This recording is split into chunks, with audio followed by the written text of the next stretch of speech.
কারণ যেই নারী মুখ ঢাকে ও কখনোই প্রশ্ন পাঠাবে না যে মুখ ঢাকা লাগবে কিনা। যে মুখ ঢাকবে না সেই রকম প্রশ্ন পাঠাবে, হুজুর মুখ না ঢাকলে কি কিছু হবে, মানে উদ্দেশ্য হলো আমি মুখ ঢাকবো না। তো এই জাতীয় প্রশ্ন মাহফিলে পাঠাইতে পাঠাইতে পাঠাইতে পাঠাইতে হঠাৎ এমন হুজুরও পেয়ে যায় যে হুজুর বলে মুখ না ডাকলেও সমস্যা নেই। আমি তো কখনো বলি না, প্রশ্ন উত্তর দিও না, কিন্তু কথা হলো এই যে এরকম পাঠাইতে পাঠাইতে এমন একজনের কাছে পড়ে যায়, তখন বলে দিল হ্যাঁ মুখ না ডাকলেও সমস্যা নেই। এই মহিলারে আপনি জিন্দিগিতে যত ওয়াজ করেন সে আর মুখ ডাকবেন।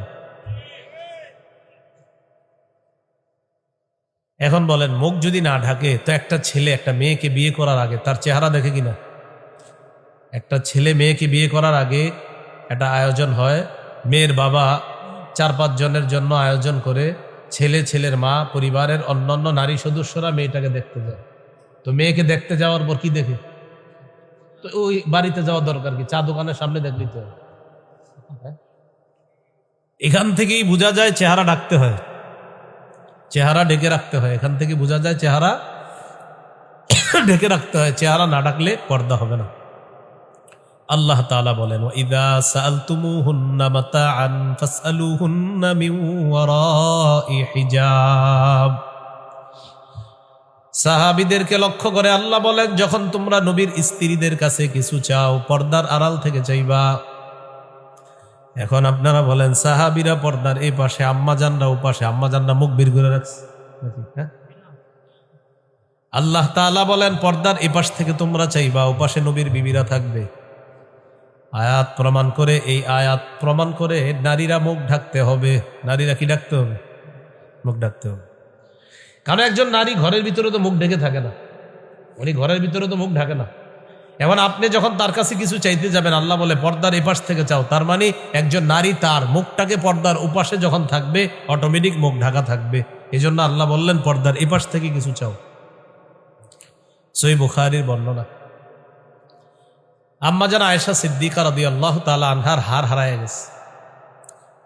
হার তালাশ করার জন্য তিনি গেলেন।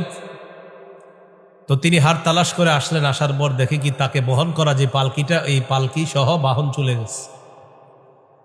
আম্মাজান বলেন আমি এত পাতলা ছিলাম, পাতলা হওয়ার কারণে আমি পালকির মধ্যে আসি না নাই সাহাবীরা এটা বুঝতো না। সাহাবীরা মনে করছে আমি আসি মনে করে আমার পালকিকে বাহনের উপর উঠাইয়া দিছে, বাহন পালকি নিয়ে চলে গেছে। আমি আয়েশা দেখি সবাই চলে গেছে, কেউ নাই। আম্মাজান আয়েশা সিদ্দিকা রাদিয়াল্লাহু তাআলা আনহা বলেন আমি অপেক্ষা করতে লাগলাম। রাসূলুল্লাহ সাল্লাল্লাহু আলাইহি সাল্লাম যখন আমাকে পাবে না তখন আমাকে খোঁজ করার জন্য লোক পাঠাবে। ইতিমধ্যে এক সাহাবী আসছেন, নাম সফওয়ান রাদিয়াল্লাহু তাআলা, তিনি পিছনে রয়ে গেছেন, তিনি যাইতে দেরি হয়েছে। দূর থেকে দেখে নারীর মতো কেউ একজন শুয়ে আছে, ঘুমাইতেছে। কাছে গেলেন, যাওয়ার পর দেখলেন আম্মাজান আয়েশা সিদ্দিকা রাদিয়াল্লাহু তাআলা আনহা ঘুমাইতেছে। আম্মাজান বলেন সফওয়ান শুধু এতটুকু বলছে ইন্না লিল্লাহি ওয়া ইন্না ইলাইহি রাজিউন। সফওয়ান আমাকে দেখে আর কিচ্ছু বলে নাই, শুধু বলছে ইন্না লিল্লাহি ওয়া ইন্না ইলাইহি রাজিউন। এটা বলার সাথে সাথে আমার ঘুম ভেঙে গেল। ঘুম ভাঙার পর আমার সামনে বাহন দিল, ওই বাহনে যেন আমি উঠি, আমি বাহনে উঠলাম। সফওয়ান আমাকে যখন দেখছে ইন্না লিল্লাহ ছাড়া আর কিছু বলে নাই। তো আম্মাজান বলেন শোনো দুনিয়ার মানুষ, তোমরা মাথায় আনতে পারো যে আম্মাজান যে আয়েশা, সফওয়ান বুঝলো কিভাবে? তার মানে আগে দেখছে। আর আম্মাজানরে দেখলে পর্দা হলো কিভাবে? আম্মাজান জবাব দিয়ে দিছে ওয়া কানা ক্বাদ রাআনি ক্বাবলা আন ইউদরাবাল হিজাব। শোনো দুনিয়ার মানুষ, সফওয়ান আমাকে পর্দার বিধান নাজিল হওয়ার আগে দেখছে। পর্দার বিধান নাজিল হওয়ার আগে আমাকে দেখছে আমি আয়েশা, অতএব আজকে আমাকে দেখার পর চিনতে পারছে আমি আয়েশা। আম্মাজান বলেন আমি কি করলাম? সফওয়ানকে দেখার পর খাম্মারতু ওয়াজহি বিল জিলবাব, আমি আমার মুখটা তাড়াতাড়ি পর্দা দ্বারা, চাদর দ্বারা, ওড়না দ্বারা ঢেকে ফেললাম।